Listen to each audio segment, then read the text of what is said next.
So hello guys, आजीविका में मैं फिर से आपके लिए लेके आ गई हूँ नेक्स्ट पार्ट।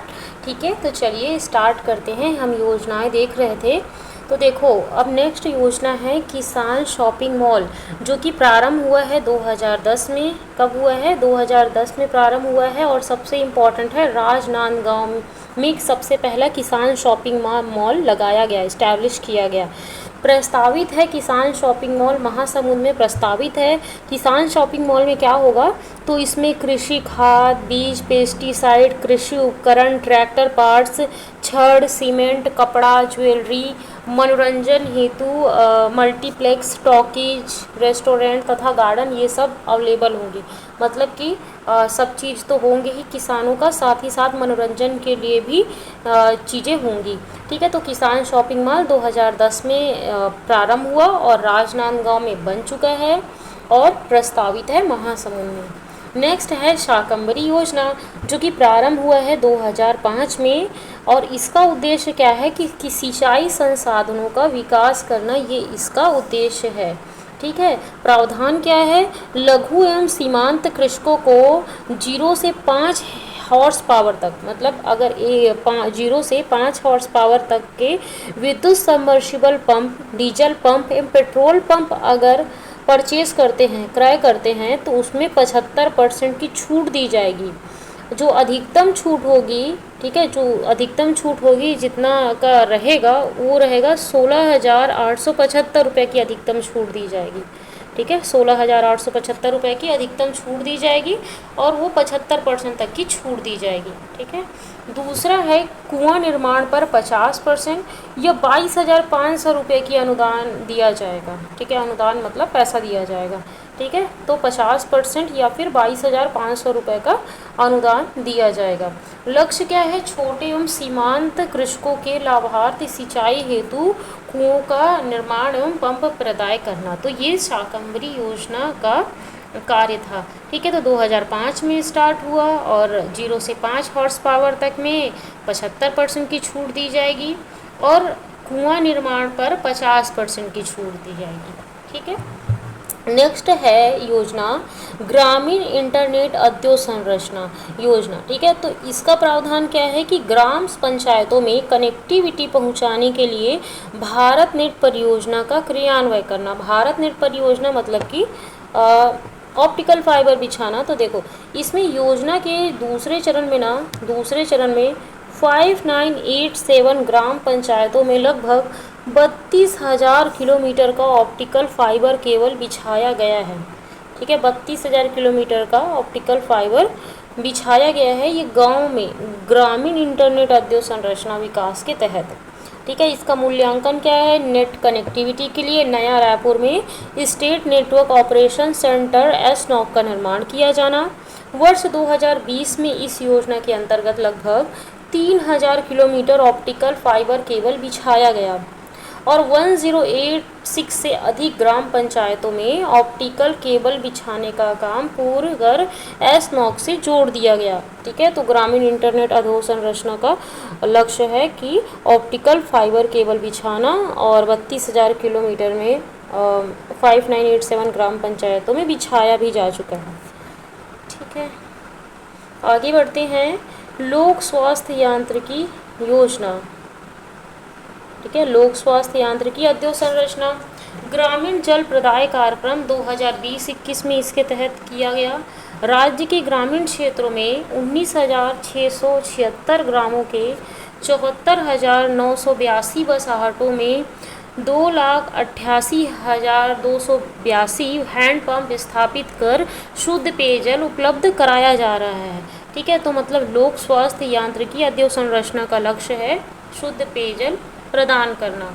राज्य में 4,145 नल जल प्रदाय योजना एवं 2,383 स्थल जल प्रदाय योजना के माध्यम से ग्रामीणों को शुद्ध पेयजल प्रदान किया जा रहा है।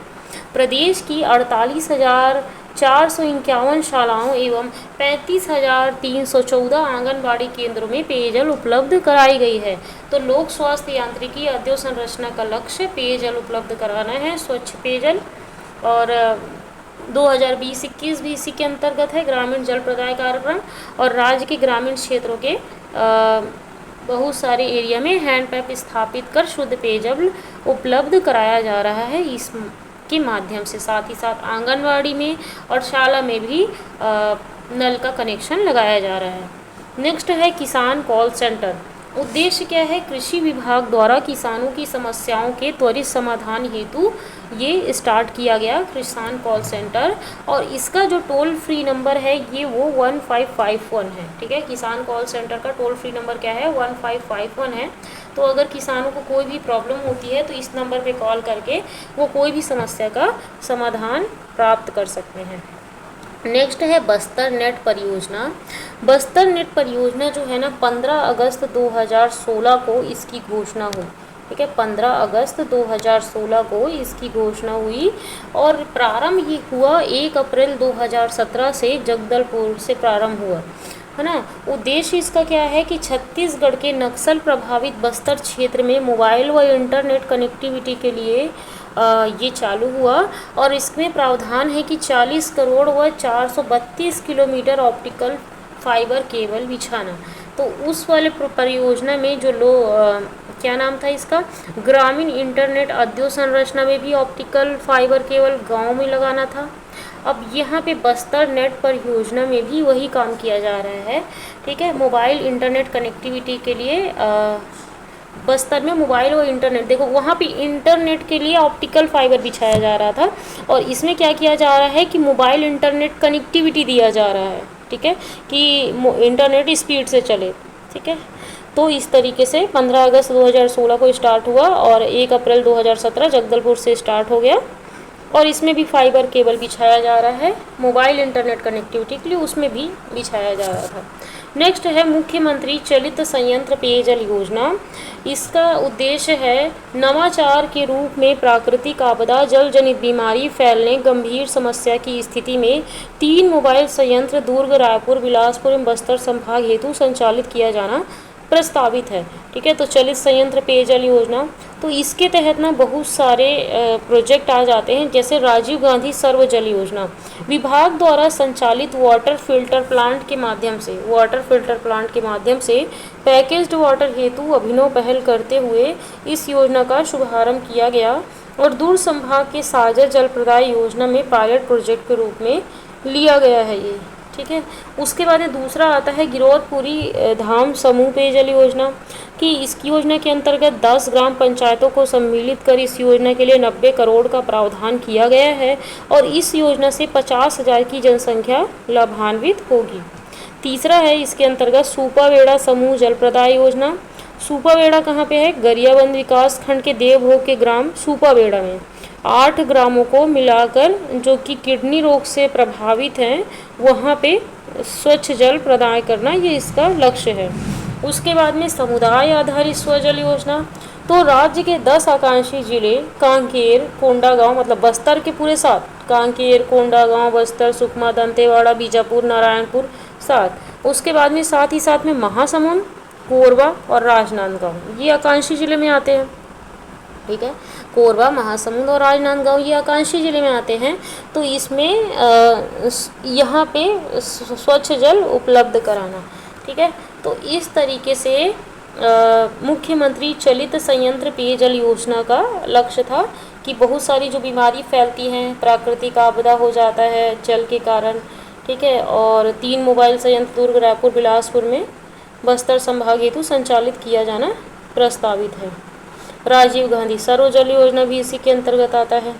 उसके बाद गिरौदपुरी धाम समूह पेयजल योजना आ जाता है जो कि गिरौदपुरी में है।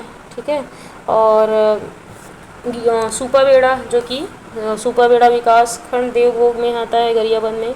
और फिर समुदाय आधारित स्वजल योजना जो कि 10 आकांक्षी जिलों में चल रहा है। नेक्स्ट आते हैं हम लोग पशुधन का ग्रामीण जनजीवन पर प्रभाव। ठीक है, तो पशुपालन कृषि विज्ञान की वह शाखा है जिसमें दुग्ध उत्पादन, माल वाहन आदि गतिविधियों का अध्ययन किया जाता है। यह अर्थव्यवस्था के प्राथमिक क्षेत्र का प्रमुख मद है पशुपालन, जिसके योगदान से कृषक अर्थव्यवस्था में आय वृद्धि सुनिश्चित होती है। भारत में सर्वप्रथम पशुधन गणना वर्ष 1919 में हुई। हाँ, सबसे पहले 1919 में पशुधन गणना की कैलकुलेशन हुआ, ठीक है, कि कितने पशुधन हैं। तो आज़ादी के पश्चात प्रथम पशुधन गणना वर्ष 1951 में प्रारंभ हुआ, ठीक है, 1951 में प्रारंभ हुआ, ठीक है। प्रत्येक 5 वर्ष के अंतराल में पशुधन गणना की जाती है और 2017 में 20वीं पशुधन गणना की गई थी, जिससे प्राप्त आंकड़े निम्नानुसार है। तो कुल पशुधन की संख्या कितनी है? 535.78 मिलियन। कितने हैं? 535.78 मिलियन पशु है। और सर्वाधिक मवेशियों की संख्या में शीर्ष 3 देश ना, सबसे ज़्यादा भारत में है मवेशी, फिर ब्राज़ील में है, फिर चीन में है, ठीक है। तो सर्वप्रथम पशुधन गणना हुई थी 1919 में, आज़ादी के बाद 1951 में 5 वर्ष के अंतराल में होता है, और 2017 में पशुधन गणना की गई थी, जिसमें कुल पशुधन हमारे भारत में मिले 538.78 मिलियन। और सबसे ज़्यादा पशुधन मवेशी जो है ना वो भारत में है, फिर ब्राज़ील में है, फिर चीन में है। कुल पशुधन का क्रम देखें, है ना, भारत में तो गौ पशु सबसे ज़्यादा हैं, है ना, गाय बैल, उसके बाद में भैंस आते हैं, फिर बकरी है, फिर भेड़ है, फिर सुअर और अन्य पशु है। सबसे ज़्यादा गौ है, फिर उसके बाद में भैंस है, फिर भेड़ है, नहीं बकरी है, फिर भेड़ है, फिर सुअर है, ठीक है, फिर अन्य पशु है। 19वीं पशुधन गणना की तुलना में 20वीं पशुधन गणना में वृद्धि 4.6% हुई है। वृद्धि मतलब जब 19वीं कैलकुलेट किया गया था तो कम थे, और 20वीं में 4.6% ज़्यादा है। पशुओं की कुल आबादी वाले शीर्ष राज्यों का क्रम अगर देखें तो सबसे ज़्यादा पशु जो है ना वो उत्तर प्रदेश में पाए जाते हैं। फिर कहाँ पाए जाते हैं? राजस्थान में पाए जाते हैं, फिर मध्य प्रदेश में पाए जाते हैं। तो सबसे ज़्यादा उत्तर प्रदेश, फिर राजस्थान, फिर मध्य प्रदेश, ठीक है। और सबसे ज़्यादा जो आबादी में वृद्धि हुई है पशुओं की तो वो हुई है पश्चिम बंगाल में, ठीक है। पश्चिम बंगाल में सबसे ज़्यादा वृद्धि हुई है, और फिर तेलंगाना में हुई है, फिर आंध्र प्रदेश में हुई है पशुओं की आबादी में वृद्धि। तो पश्चिम बंगाल में सबसे ज़्यादा हुई है। पशुओं का उपयोगिता आधारित वर्गीकरण देखें तो साहीवाल जो है ना वो गाय की नस्ल है, और भारतीय नस्ल में सर्वाधिक दूध देती है साहीवाल, ठीक है। और मुर्रा जो है ना वो भैंस की नस्ल है, जो कि सर्वाधिक दूध देती है। मुर्रा, ठीक है, भैंस की नस्ल है जो कि सर्वाधिक दूध देती है, और साहीवाल गाय की नस्ल है जो सर्वाधिक दूध देती है। विशेष, बकरी के दूध में वसा महीन कण होती है, अतः सबसे सुपाच्य होता है बकरी का दूध। सुपाच्य मतलब जल्दी पच जाता है। भारत में सर्वाधिक गाय भैंस सुअर जानवर सब जानवर सबसे ज़्यादा कहाँ पे है? उत्तर प्रदेश में, ठीक है। जानवरों में दूध का संगठन अगर देखें तो जो वसा जो है ना गाय में वसा ना 3.9% पाया जाता है। भैंस में सबसे ज़्यादा वसा पाया जाता है 8%, ठीक है, वसा, ठीक है, फैट। बकरी में ना 3.5% पाया जाता है, जो कि सबसे कम है। और भेड़ में ना 6% वसा पाया जाता है। और प्रोटीन अगर देखा जाए तो गाय में 3.2% प्रोटीन पाया जाता है, ठीक है। भैंस में 4.5% प्रोटीन पाया जाता है, और बकरी में 3.1% प्रोटीन पाया जाता है, जो कि सबसे कम है। वसा भी कम है बकरी में, और प्रोटीन भी कम है, ठीक है। और भेड़ में ना 5.4% ना प्रोटीन पाया जाता है, जो कि सबसे ज़्यादा प्रोटीन भेड़ में पाया जाता है, ठीक है। और पानी जो है ना सबसे ज़्यादा तो बकरी में पाई जाती है ना, क्योंकि सब चीज़ कम है, वसा प्रोटीन, तो पानी तो ज़्यादा होगा। और गाय में ना 87.8% पानी पाया जाता है। भैंस में 81.1% पानी पाया जाता है, जो कि सबसे कम पाया जाता है पानी भैंस में। बकरी में 88.9% पानी पाया जाता है, तो सबसे ज़्यादा पाया जाता है। और भेड़ में ना 83% क्या पाया जाता है? पानी पाया जाता है, ठीक है। तो इस तरीके से हो जाता है। सबसे ज़्यादा प्रोटीन किसमें पाया जाता है? तो भेड़ के दूध में, और वसा सबसे ज़्यादा पाया जाता है भैंस में, ठीक है। और पानी सबसे ज़्यादा पाया जाता है बकरी में। ओके, ठीक है। भारत में दुग्ध उत्पादन में विश्व में प्रथम स्थान पर है, और दुग्ध उत्पादन में विश्व में भारत का 23% योगदान है। मतलब विश्व का जितना दूध होता है उसका 23% भारत में उत्पादित होता है। भारत में दुग्ध का कुल उत्पादन 209.96 मिलियन टन हुआ है। 209.96 मिलियन टन हुआ है। भारत में प्रति व्यक्ति दुग्ध उपलब्धता 427 ग्राम प्रति व्यक्ति प्रतिदिन है। मतलब एक व्यक्ति को 427 ग्राम मिलता है दूध, ठीक है, 427 ग्राम, 500 मतलब आधा किलो से कम। डेयरी पशुओं का उत्पादन जीवन 12 वर्ष का होता है, मतलब 12 वर्ष तक ये जीते हैं। भारत में डेयरी विकास के लिए संचालित कार्यक्रम एवं संस्था बहुत सारे हैं, जैसे कि अमूल सहकारी विपणन संघ, जो कि कहाँ पे है, आणंद गुजरात में है, और राष्ट्रीय दुग्ध विकास संघ, जो कि आणंद गुजरात में है। उसके बाद में राष्ट्रीय दुग्ध अनुसंधान केंद्र, जो कि करनाल हरियाणा में है, ठीक है। तो अमूल जो है ना, सबसे पहले इन्होंने अपनी कंपनी इस्टेब्लिश की थी आणंद गुजरात में। फिर राष्ट्रीय दुग्ध विकास संघ, जो कि आणंद गुजरात में है। राष्ट्रीय दुग्ध अनुसंधान केंद्र करनाल हरियाणा में है। विकास वाला केंद्र आणंद गुजरात में है और दुग्ध अनुसंधान जो है ना वो करनाल हरियाणा में होता है। अंडा एवं मांस उत्पादन देखें तो विश्व में भारत का अंडा उत्पादन में तीसरा स्थान है, ठीक है। अंडा उत्पादन में भारत का तीसरा स्थान है। प्रति वर्ष प्रति व्यक्ति 91 अंडे की खपत होती है, ठीक है। एक साल में एक व्यक्ति को 91 अंडा मिलता है। विश्व में भारत का मांस उत्पादन में 8वां स्थान है। कितना नंबर है? दूध उत्पादन में पहला और मांस उत्पादन में 8वां स्थान है। मांस का कुल उत्पादन 8.80 मिलियन टन हो रहा है, ठीक है। स्वच्छ जलीय मछली का उत्पादन करने वाला राज्य ना पश्चिम बंगाल है, ठीक है। तो स्वच्छ जल का जो मछली पालन है ना वो कौन करता है? पश्चिम बंगाल करता है। स्वच्छ जलीय मछली पालन का उत्पादन सबसे ज़्यादा वेस्ट बंगाल करता है, क्योंकि वहाँ पे खाते भी मछली बहुत ज़्यादा है तो उत्पादन भी ज़्यादा करते हैं। मांस का कुल उत्पादन 8.80 मिलियन टन हुआ है और विश्व में मांस उत्पादन में भारत 8वें स्थान पर है। और प्रति व्यक्ति जो 91 अंडे का खपत होता है एक साल में, और विश्व में भारत का अंडा उत्पादन में तीसरा स्थान है, ठीक है। तो चलिए आज के लिए इतना ही, बाय बाय।